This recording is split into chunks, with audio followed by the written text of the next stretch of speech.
What's up, everybody, and welcome back to, what are we doing here? We're doing the Sam's Report today. It is January 12th, 2018. Back from CES, back from everything, back from all that good stuff. Couple quick updates, I guess. So I am actually building a computer. I kind of mentioned that last week. I actually ordered the parts yesterday. Yeah, yesterday. And so, I don't know if I'm going to live stream me building the thing, but I'll definitely have a write-up about it and whatever that happens. But so the actual specs are 7900 Core i9, so it's going to be a 10-core CPU. It's going to have, let's see, two 1080s. I actually already have them. You can see them sitting right back there. Not 1080 Ti's, just regular 1080s and SLI, mostly because I need the monitor support is what is that is for. 32 gigs of DDR RAM, and just some random storage and whatnot, and an Asus motherboard. And so I'll hopefully be getting those parts next week, and hopefully I can build it without destroying some components. So we'll see. I haven't actually truly built a PC from the ground up in a long time, so I'm actually very excited about this. But yeah, so that's going on. Other things going on, back from CES, like I said, I actually took a red-eye home, and I'll hit some of the highlights here. There's tons of write-ups quite literally everywhere, but the short here is, the big announcements for me were pretty clear. Alexa running on oh, I shouldn't have said that. Stop listening. It's now on Windows 10. And so HP, Dell, I don't know if Dell, actually, a bunch of companies though, I know HP for sure, were showing it off. And it's basically a little app. If you're familiar with the iOS app or Android app, it looks exactly like that, just running on a PC, and then there's PCs built with far-field microphones, and it works just like whatever. So the big question becomes, is Microsoft abandoning Cortana? And Microsoft told us no, and they tried to put out some announcements showing some new hardware vendors working with their stuff for the IoT core. We have the Johnson Controls smart thermostat, which I do have a little video of here. I did get to play with it. So this is that Cortana-based smart thermostat from Johnson Controls, and you can see here it's actually pretty neat. The UI has a little bit of lag, especially when you get into the calendar stuff. You'll see right here, like it kind of hiccups for a little bit, but the camera isn't great because it's a little oversaturated, but it looks pretty nice. It's very clean. It's a good looking device. I will not argue that. It is, or argue against that. I really liked it, actually. To be honest, I was pretty impressed with it. And so it does work with Cortana. The problem with it is, though, right now, is that if you have a Harman Kardon Invoke sitting near it and you say, hey, Cortana, oh geez, a couple things just blew up in my office. The thermostat and the Harman Kardon Invoke will both activate. It doesn't isolate which one is actually closer or whatever. So you have that redundancy issue, which is kind of just shows the level of polish that still needs to happen with that platform. And that's a Microsoft thing. And so there's a couple issues like that. But overall, though, it felt really nice. It looks super premium. It'll happen this spring. I don't know if I'm going to buy one. It's still a little dicey for me, but I do like where it's going, and it looked really nice. I mean, it just looks nice. So I did get to play with that thing. And Alexa being on Windows 10, that was, I need to stop saying that word, kind of a big deal. Obviously, USB Type-C coming to everything. Not everybody's jumping on the Thunderbolt 3 bandwagon, which is going to be a little confusing for some people, but I'm happy to see that that was starting to become a trend, at least on the premium machines. And as you'd always expect, everyone's touting thinner, lighter, and faster. I mean, it's got to do Intel chips. You know, there's nothing too crazy there. I did get to play with the Lenovo Mix 630, which is the Snapdragon version of Lenovo's Mix lineup. It's basically a Surface Pro looking thing with a Snapdragon. I got to tell you, I'm really looking forward to this stuff hitting the market and getting longer term review, because every time I get to use it, it works. I mean, it's no big surprise here. It works well. It's a nice piece of hardware. Snapdragon appears to be okay. Obviously, it's not the most performant thing in the world, but at the same time, it doesn't feel, you know, I bet I could give this thing to like my parents and they'd have no idea what's powering it and they wouldn't care. And that's the beauty of it. And I think these things, I'm optimistic about this future of that direction. I can't wait until we get a couple years down the road and OEMs have a little bit differentiation with them, because right now it's all basically what looks to be like the same reference design, just with Lenovo adding their own keyboards and that kind of stuff. Same with HP. And so I'm looking forward to when PC makers are able to truly customize this stuff and make it their own. But for now, I'm still pretty pumped about it. And then we also saw a lot of Intel chips with Radeon graphics. Not a big surprise there. That's kind of a, you know, everybody's kind of gunning against NVIDIA at this point. Yeah, and I also did get to play with Lenovo's new Mirage Solo headset, which is a Google Daydream completely wireless setup. Now, you can have a wire for earbuds, but in theory, you could use, I believe, Bluetooth headset as well. But I would probably stick with the wired headsets for now. Whatever. It's a wireless VR headset from Google, essentially, or from Lenovo, powered by Google, and it has a 7-hour battery life. I got to tell you guys, it's pretty dang good. I was impressed. So if you've ever used an HTC Vive, it's the graphics and usability is almost identical to that, but with no wires and no light boxes. It has what Google calls inside out, which is what Microsoft calls 6 degrees of freedom. And it all, I got to tell you guys, it's very impressive. I'm becoming more and more optimistic about where VR AR is headed. This is clearly a stepping stone in that direction, but we're not fully there yet. I don't know how well this generation is going to sell, but as these things get better, now that we're fully wireless with 7 hours of battery life, you can begin to see how these things become much more wide scale adopted, because it's not like you need a high-end PC or anything like that, which kind of makes me hold my breath and think like, okay, Microsoft, when are you going to get your wireless solution there? Because regardless of how, if the graphics are better on Microsoft's, but Google's is wireless and easier to use, you're going to lose out to easier and wireless than you will better graphics. Yes, you'll get a niche of people who want the best, the best visual clarity. But I got to tell you, Google's is pretty good, or I should say Lenovo's is pretty good running on Google Daydream. And so, to me, wireless it takes precedent over. Wireless takes precedent over visual graphics at this point, because the graphics are good enough, and it's a much easier sell. Now it's going to price for around $400, which is still pricey, but you can easily see how in maybe 2 years or so that price point probably drops to $200 for this entry level stuff. And I think at that price point it becomes very compelling, And so we're not fully there yet where AR VR is mainstream, but I think this is a big step. One of the things we haven't seen, obviously, is Magic Leap. It was actually kind of a running joke at CES, was at least among anybody who's talking about AR VR, whether it be Microsoft, Google, anybody. They're all like, yeah, here we're shipping products, and Magic Leap is still $2 billion, and they announced a dev kit coming sometime in 2018 after, Magic Leap was kind of like the butt of a lot of jokes from a lot of different people, and not just Microsoft people. Trust me, it was not just Microsoft people, because people are waiting for this thing, and it's not here. And we don't know when it's coming. So anyways, that's kind of it. I mean, there's a lot of crazy crap at CES. There's a machine that would fold your clothes for you. There was a dishwasher that sits on top of your counter that isn't plugged in or doesn't need a water line. Everything is now getting a digital assistant. That was kind of the theme. It's like you had this thing from last year. How do you make it 2018? Well, you put a digital assistant in it. Like Samsung is now shipping like refrigerators with Bixby that nobody wants. Samsung, so nobody wants Bixby, but it's going to be coming on your TVs and your refrigerators and everything else. And then kind of the other trend at CES is shoving more crap into a TV that you don't need. There was marketing vomit all over everything. I think it was LG is now saying there's AI in their TV. It's like, guys, I want a dumb screen that connects to an HDMI box.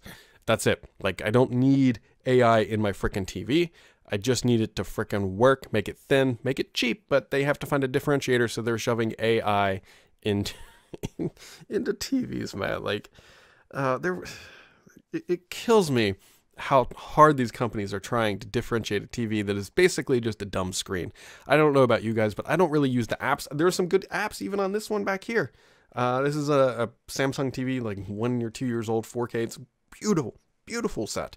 But the built-in apps are still shit. Like, they're terrible. And anything from like a Roku to an Apple TV to an Xbox to a Chromecast has better apps in these TVs, and they're going to be supported. That's my problem with all this stuff, is that it comes with all this built-in crap, and that what's the support going to be? Are these companies actually going to update their apps and make sure they're great for the life of the device?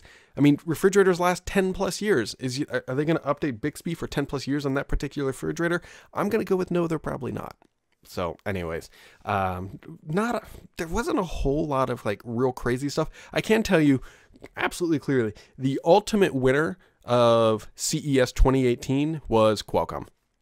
By far, that company is on a roll, because their chips are in everything from the smart speakers to the headsets, like the Google Daydream headsets. That's what is running that. The Qualcomm chips are in the smartphones. Qualcomm is the company that ran and won CES 2018 because they were a part of it. Seemed like every presentation that we went to, and their chips are everywhere. That Snapdragon 835 is impressive, and good for them. They've carved out their niche. And so that's kind of CES 2018. You can go read about it on Thurrott or Petri, or not so much on Petri, but I put it through up a couple of videos. It's, to be honest, the reason I go there is that it's one, I really don't like going there, but one, it's Microsoft is there, so I met with them, and I was able to chat and all that good stuff. But also Lenovo, HP, and all those guys that we talked to throughout the year are there. It's easy. It's just one place to go, talk to all the major vendors, and kind of just keep good relations with them, if you will. But yeah, so CES 2018, I think it's still technically running today. The power went out. It was raining in Vegas, which it was ridiculous amount of rain in Vegas. But yeah, so that's winding down. That's over, and we're moving on with life. And so, coming back from CES 2018, the trend was pretty clear. Alexa, I need to stop saying that. I'm going to mute that. I muted it so I can keep saying it. Alexa and Google Assistant were everywhere. They were coming into everything. It's pretty clear that those are the digital assistants that third parties are adopting in mass. And so we were talking about the future of Microsoft, and everyone kind of throws out that analogy that Microsoft is going to become IBM 2.0 or the next IBM. And while people tend to put that as a negative analogy, I don't know if I agree. I mean, think about it. Microsoft is set up extremely well for the next generation of computing, which is cloud. Microsoft is very well entrenched there. I don't think anybody doubts that their future in the cloud is in jeopardy by anybody. Obviously, Amazon is the market leader, but I think Microsoft is going to be able to close that gap over time. If not, they should be able to continue to climb in market share regardless. So are they going to be dead next month? Hell no, they're not. Now, the consumer service is a little bit different story, but I think Surface, these guys are going to be around. Whoops, it was just plugged in. This guy is going to be around for a while. I don't see that becoming an issue. I think Xbox, this thing is going to be around for a while, but every other services might be come and go as we kind of move forward. But IBM 2.0, Microsoft is going to be around for a very long time. It'll be very profitable. They got productivity. They got all that good stuff. Now, the consumer side, like I was just saying, is a little bit of an issue. And so here's kind of what it comes down to. When you look at what's the big threat, the biggest threats to Microsoft's future, Amazon, you could put somewhat in that bucket, but Amazon is only a cloud player. And granted, they're Microsoft's largest competitor. But I don't think AWS would truly knock off Microsoft fully. I don't think that's a true threat. Is it going to be Apple? Apple, absolutely not. Actually, I'll dive into this deeper. I think Apple is a very good complementary to Microsoft at this point. Realistically, the biggest threat, I think, to Microsoft long-term is Google, because they have a cloud. Now, granted, it's pretty small compared to even Microsoft's, but they do have the cash flow to support that growth, and they are growing there, and the whole market of cloud is growing. And so while their cloud may not be the largest or the best right now, it's got time, and it's got money, and it's got a segment that's growing, and Google is going to continue to seriously invest in that segment. Diane Green, who I believe is heading that up, she does great work, and they've got a good leader there.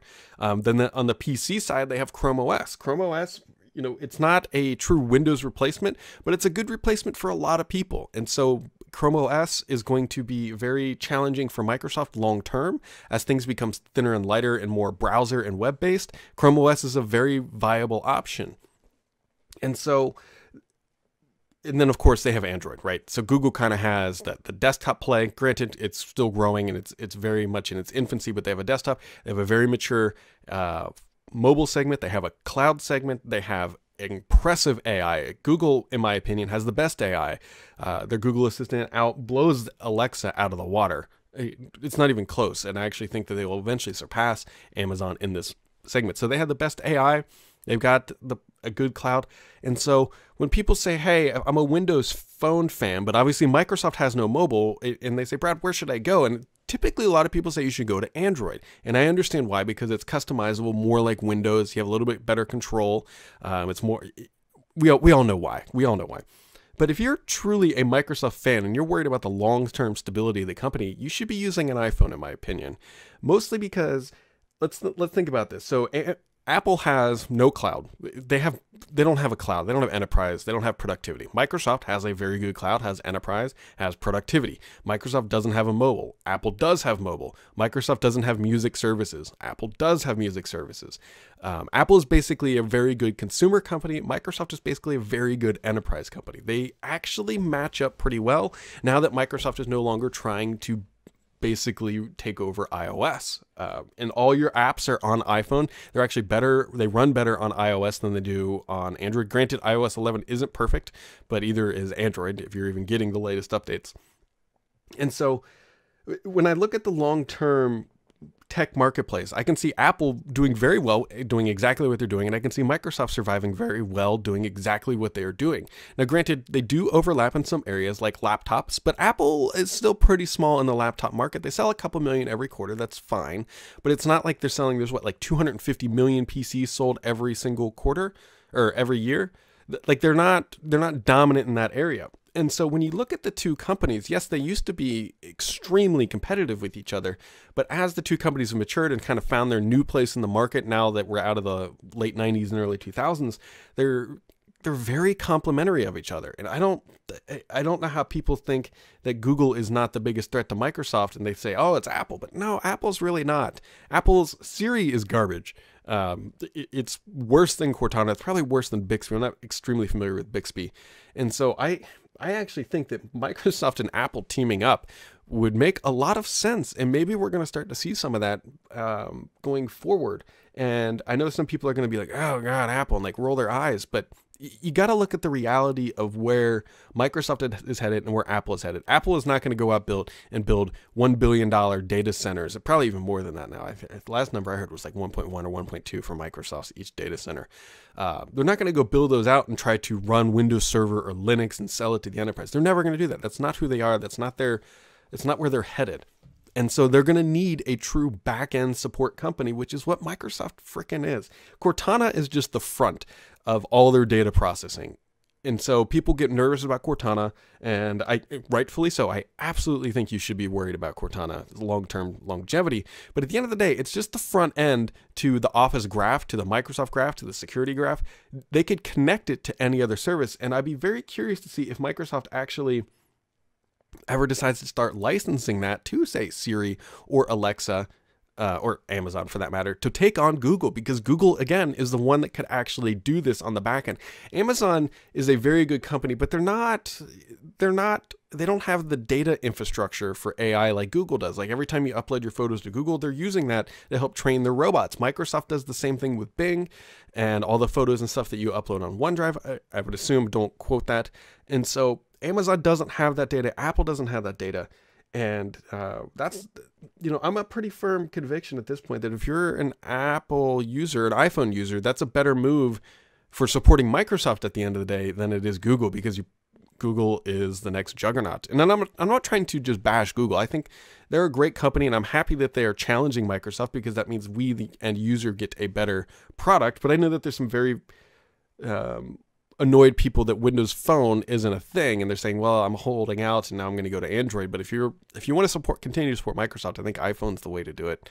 And so you can, I'm sure I'll get some emails and people saying that, that's not true, but that's kind of my case. Now, granted, iOS is not nearly as customizable as Android, which is what people like. And if you're looking for a customization, then obviously iOS. But if you're looking for supporting Microsoft long term, iPhone's where it's at. So that's where my head is at with that stuff. And the next couple of years will be very interesting to watch now that Microsoft is being much more aggressive in cutting things and investing where they're making money, which this shouldn't be a big surprise. Satya Nadella came from the enterprise market. He came from the cloud side. That's where they're investing.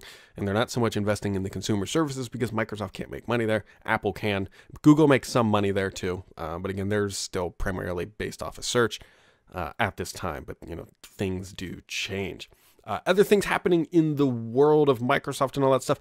Microsoft brings PowerShell Core to Windows, Mac OS, and Linux. If you get excited by that, which I know some people are, some people like that shell stuff, that is now available. And so here's the other big thing that happened this week. Other big stuff. So there's been this kind of, pardon my French here, shit show with this Meltdown Inspector bugs, right? bugs, security flaws, whatever you want to call them. So quick recap, Intel came out and said, hey, our stuff's impacted. AMD came out and said, no, our stuff isn't impacted. Intel put out a statement saying, hey, yes, you're actually going to have some slowdowns, but wouldn't really tell us anything. And AMD kind of sat there like smug little jerks and said, we're not impacted, we're actually immune. So fast forward a couple days, Microsoft, who is kind of stuck in the awkwardness of the middle of this, said, you know what, fine, we're going to start giving some advice about what's going to happen. And so basically here, if you're running anything older than Skylake or Kaby Lake and you're a consumer, you're going to notice some slowdowns. It's going to be apparent. And so the newer chips aren't as impacted. They still are, but it's not as big of a deal. But older chips, you're going to have serious issues. If you're running Windows Server, doesn't matter what chipset you're running, you're going to have issues. And so basically the intent here is that Microsoft is telling people that if you have a PC with a Haswell chip or older, you really got to be paying attention, especially if you're doing a lot of data intensive workloads, what Microsoft is calling IO workloads or input-output workloads. You're going to have some trouble.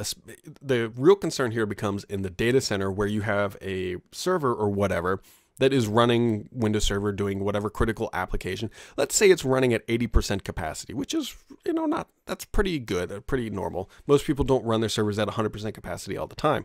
Now the problem becomes once you apply this patch, that 80% very well could jump up to 90 or even 100%, which then becomes an issue where you have throttling, which then becomes where an issue of performance issues, which is a really bad situation if you're in a small office and you apply a PC patch and then now your corporate, your data and your mission critical applications are now hitting throttling issues because the CPU is overloaded. So this is a very serious issue. And so it was just Intel things that were getting hit by this. And then AMD was kind of like, ah, shit.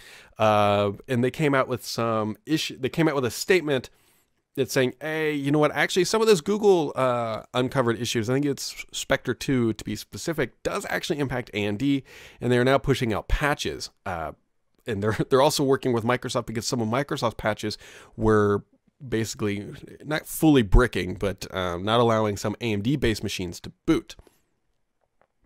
Yeah, so here's the nutshell. If you have an Intel chip or an AMD chip, you're going to be getting a patch from Microsoft. And then you're also going to be getting a microcode patch. And a microcode patch comes from your OEM. And here's the big problem. All these computers that are going to be seriously impacted are much older. I mean, older being a couple years, but a lot of people hold on to their chips, and I don't blame them, for several years. And so they're now dependent on the OEM to release a patch to plug all this stuff. And OEMs don't exactly have a great reputation for extremely long-term support like Microsoft actually does. Microsoft does very well with supporting their OSs for a decade or more. And so now we're in this awkward thing. It's like, okay, Microsoft shipped a patch, but when are all the OEMs going to take on this burden and start shipping microcode updates to patch the CPUs and blah, blah, blah, blah, blah. And you can see here that this is a very serious problem because people are going to look at this and say, if I don't install the patch, then I'm going to keep my same performance level, but then you're vulnerable. For the end user, and it's not good because some of these exploits can be executed with JavaScript, which actually can be run from a web browser. And so, yeah, like it's a bad problem. And unfortunately, we don't know the full impact and how long it's going to take to patch everything. And Intel's just kind of been giving Intel, really shame on them. They've released some corporate statements that are just not correct or giving the best advice, talking about how 90% of CPUs are already patched. And by 90%, they mean they actually have the ability to patch them, not that they are patched. So yeah, this will be ongoing here, but gosh,